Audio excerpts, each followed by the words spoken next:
Anak, huwag pang lalapit sa anak ni Marites ha. Bakit po? Mabait naman po siya sa akin. Binibigyan niya naman po ako ng pagkain eh. Bakit po huwag na akong lalapit sa kanya? Dahil mahirap po siya. Mami, kahit mahirap po siya, mabait po siya.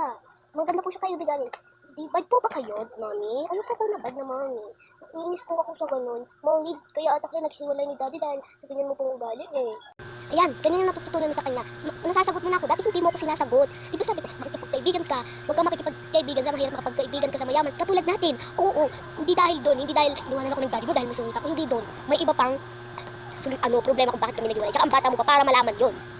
Tsaka, ayoko kaya malapit ka ron. Tingnan mo nga, ang bantot-bantot, parang hindi sila dumudumi. O, yung CR nila, barado. Eh sa atin, ang ganda-ganda. Tapos, minsan, hindi ka pa nakikikain. Ano yung inuulam nila? Tuyo. Hindi ka pinapakain ng tuyo, anak. Mami, ba't naman po kayo ganun sa kaibigan ko? Dati hindi naman po kayo ganyan na. Gusto niyo po ako papupunta sa kanya. Hindi naman po ako lagi pupunta doon. Gusto nila po kasi di ba ako pinapagmawala niyo na ako. Opo, kumakain na ako ng tuyo. Para maranasan ko naman yung buhay nila. Kasi sila, masaya sila, buo yung pamilya nila eh. Tayo, dalawa lang tayo tapos sila yaya.